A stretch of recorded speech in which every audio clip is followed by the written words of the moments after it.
Good morning, Jets Nation. Welcome to the Jude Jets Show, and today we're going to be talking about whether or not the New York Jets can be legit contenders for next year's Super Bowl. So without any hesitation, let's go ahead and talk about it. So as of now, the New York Jets currently have top 10 odds to win next year's Super Bowl, which means they have better odds to win the big game than teams that made the playoffs last season, the teams that were better than the New York Jets last year.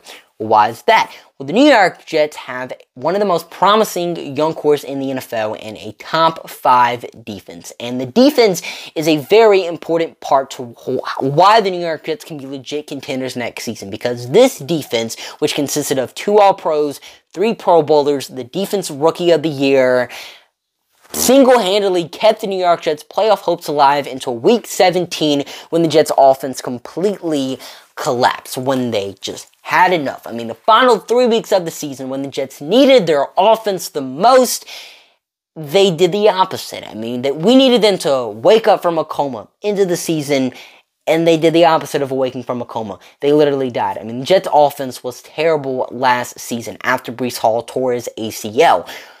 And you might ask me, why is that, Jude? Well, the play calling wasn't great. And a big reason because of that was because the offense coordinator had some tarnished relationships with the players, and the quarterback play absolutely stunk. The New York Jets had maybe 5 games this season with good quarterback play, and that's never going to get you into the playoffs, and that's most certainly never going to win you a Super Bowl. So you must say, well, the New York Jets need a new offensive coordinator, and they need a new quarterback. And the New York Jets thought the same exact thing because they fired Mike LaFleur and hired Nathaniel Hackett to be their next offensive coordinator, and are doing some very serious work to find themselves a new QB. Apparently, they're very interested in Ryan Tannehill. We know they're very interested in Aaron Rodgers, and they've already brought Derek Carr in for a visit. So chances are one of those 3 players is going to end up becoming the New York Jets' new quarterback. So if the New York Jets can land one of these QBs, does that make them a contender? I don't think so. I mean, I've been saying this entire offseason, if the New York Jets have one of those 3 quarterbacks on our team last season, they're making the playoffs. And if the New York Jets decide, let's have the exact same roster as last season, but with, let's say, Derek Carr as our quarterback, they're making the playoffs. So no matter what the schedule is, this Jets defense is talented enough. Breece Hall is talented enough to carry the New York Jets into the playoffs. And with Derek Carr, that just opens up a whole new path for the offense. That leads to more opportunities for Garrett Wilson, Elijah Moore, our tight ends. I mean, the offense just gets better with a new QB, and the New York Jets make the playoffs. There's no doubt in my mind about that. But I don't think it makes them a contending team, because the Jets do have some holes on the offensive side of things and the defensive side of things that they need to address if they want to become a contending team. I mean, first off, on the offensive side of things, obviously, you got to get a new QB, and you also got to improve the offensive line. Now, the O-line wasn't terrible last season, but they weren't great. I mean, towards the end of the season, you can blame whoever you want for the offense's bad performance, but the offensive line had a big reason for that. I mean, we all say Breece Hall tearing his ACL was why the Jets' offense collapsed, but the very same day Breece Hall tore his ACL and was out for the season, Elijah Vera-Tucker also had a season-ending injury. So maybe he was the reason the Jets' offense collapsed. I mean, he was anchoring this offensive line down. I mean, they weren't great during the first 7 weeks of the season, but they also weren't bad as they were in the second half of the season because Elijah Vera-Tucker was holding them down. I mean, he was playing left tackle, left guard, right guard, everything, holding this Jets' offensive line down.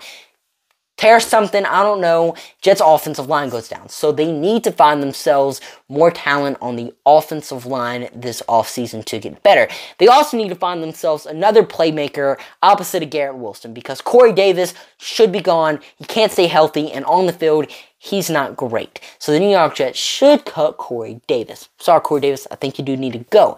And we do have Elijah Moore, and with the new QB, he will be better. He could potentially ellipse 1,000 yards like we all thought he was at the beginning of the year. But I'm not going to bank on that. I don't think the New York Jets should either, because what he did last season could be a sign of his future NFL career and could potentially lead to a career in the XFL for him. Or he could return to his rookie form and be a 1,000-yard receiver. We don't know what Elijah Moore's future holds because we're not fortune tellers, so the Jets just need to go out and get themselves another stud receiver, whether it be through the draft, whether it be through free agency, or whether it be through trade. If the Jets can do that on the offensive side of things, they have themselves a top 15 unit in the NFL, a top 10 unit in the NFL, no doubt. The defense, it's top 5 with the holes they had last season.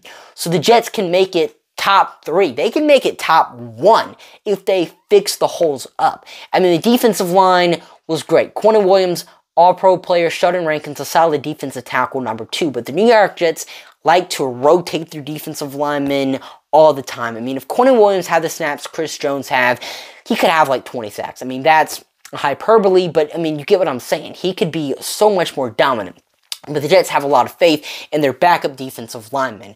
And our backup defensive linemen weren't great this past season. So the Jets need to add better players to the defensive line rotation. They also need to find themselves new safeties. Jordan Whitehead wasn't it last season. Sure, he was 3rd in the team in tackles, but he could have been 2nd if he had all the missed tackles. I mean, the missed tackles he had last season were absurd. They were at the line of scrimmage, they were in the middle of the field, they were everywhere. There were too many of them.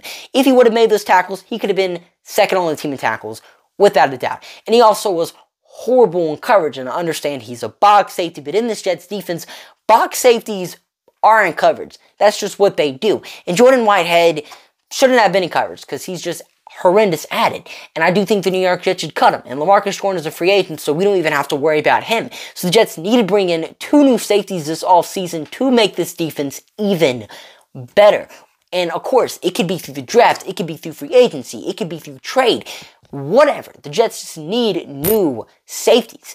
The linebackers are also on expiring deals. Well, 2 of them are Quincy Williams and Quan Alexander, but the Jets can take care of that, bring those 2 guys back, add some safeties, add some people to the defensive line rotation, and do all the things on the offensive side of things.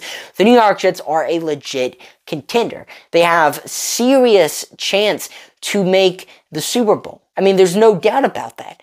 Unless everyone on this team just has a massive decline in play next season, if the Jets make all those moves, they can be a legit contender next season.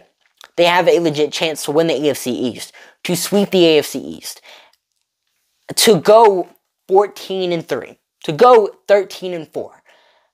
I seriously believe that. And the Jets can make their team so much better this offseason with the snap of their fingers. But of course, they can make some moves, be a playoff team, and of course have a chance to win the Super Bowl. Anything's possible. But if the Jets want to be a legit contender, they need to make all those moves. So to answer my question from the beginning of the video, the Jets can 100% be a legit contender at the start of next season. They just got to make the right moves. What do you guys think about the video? Do you think the Jets can become a legit contender next season? Comment down below. But I'm your host, Juliet, signing off for now. See you guys later. Peace.